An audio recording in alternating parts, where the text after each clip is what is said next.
Assalamualaikum warahmatullahi wabarakatuh. Perkenalkan, nama saya Sri Yolanda Habi dari jurusan Pendidikan Guru Madrasah Ibtidaiyah kelas 5A YIN Sultan Amai Gorontalo. Nah, di sini saya akan menjelaskan apa itu RPP.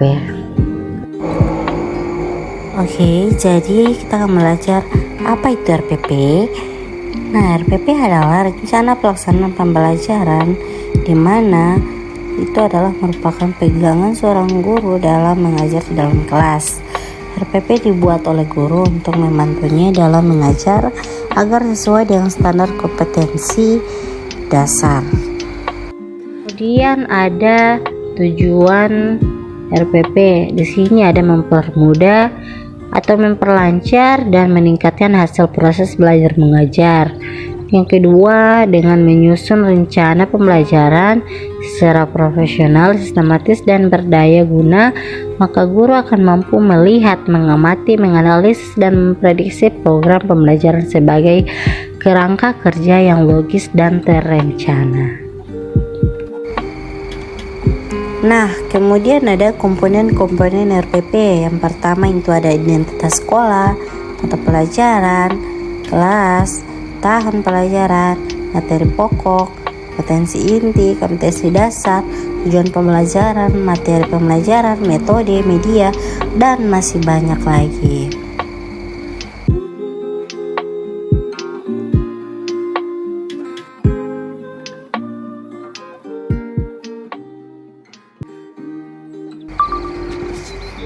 Assalamualaikum warahmatullahi wabarakatuh.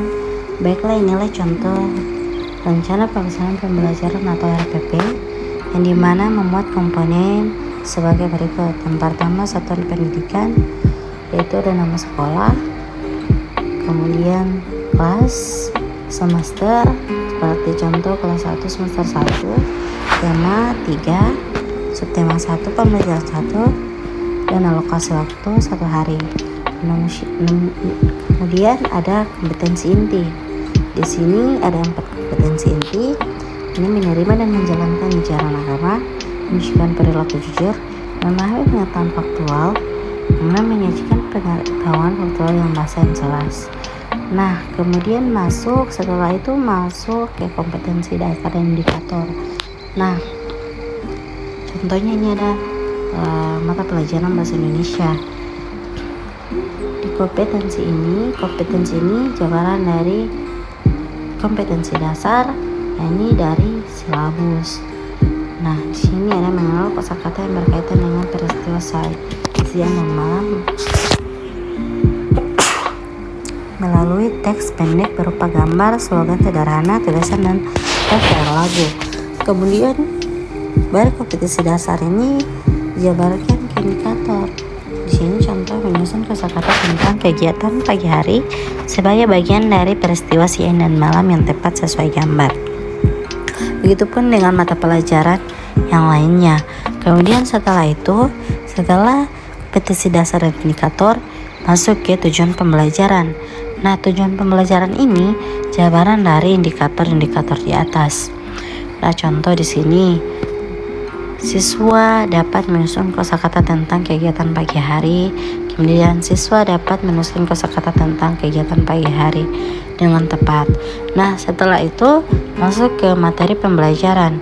Nah, di sini materi pembelajaran ini dari tujuan pembelajaran tadi itu dirangkum, kemudian dijadikan sebuah materi pembelajaran yang akan diajarkan kepada anak-anak.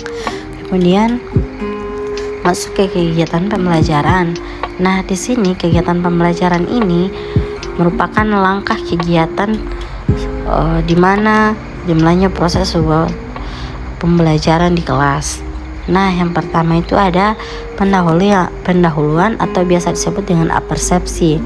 Nah, di sini guru mengucapkan salam dan menanyakan kabar. Kemudian guru membacakan doa sebelum memulai pembelajaran. Kemudian guru menyampaikan tujuan pembelajaran dan lain sebagainya. Kemudian masuk kegiatan inti. Nah, di kegiatan inti ini adalah di mana akan dimulainya suatu proses pembelajaran di kelas. Nah, kegiatan inti juga ini Ini jabarannya dari tujuan pembelajaran di atas. Kemudian masuk ke kegiatan penutup. Nah, kegiatan penutup ini adalah di mana akan berakhirnya proses pembelajaran. Namun sebelum itu, siswa diminta untuk sama-sama menyimpulkan hasil belajar yang dilakukan pada hari itu. Kemudian mengajak siswa untuk membaca doa sebelum pulang. Kemudian bagian F ini ada media pembelajaran. Di sini media pembelajarannya berasal dari buku, pedoman guru, kemudian poster. Nah, kemudian masuk ke poin G, itu penilaian. Di sini ada teknik penilaian dan bentuk instrumen penilaian. Yang pertama ada teknik penilaian sikap seperti lembar observasi, penilaian pengetahuan seperti tes, penilaian keterampilan seperti unjuk rasa. Kemudian bentuk instrumen penilaian itu ada sikap. Kemudian poin H yaitu format penilaian diskusi. Contoh di sini ada bahasa Indonesia. Nah, setelah itu ada mengetahui kepala sekolah, kemudian guru, dan tanda tangan kepala sekolah, kemudian tanda tangan guru. Nah, mumpung di sini saya masih mahasiswa, masih saya harus mampu sama mahasiswa. Nah, mungkin hanya ini yang bisa saya jelaskan. Lebih dan kurangnya saya mohon maaf. Assalamualaikum warahmatullahi wabarakatuh.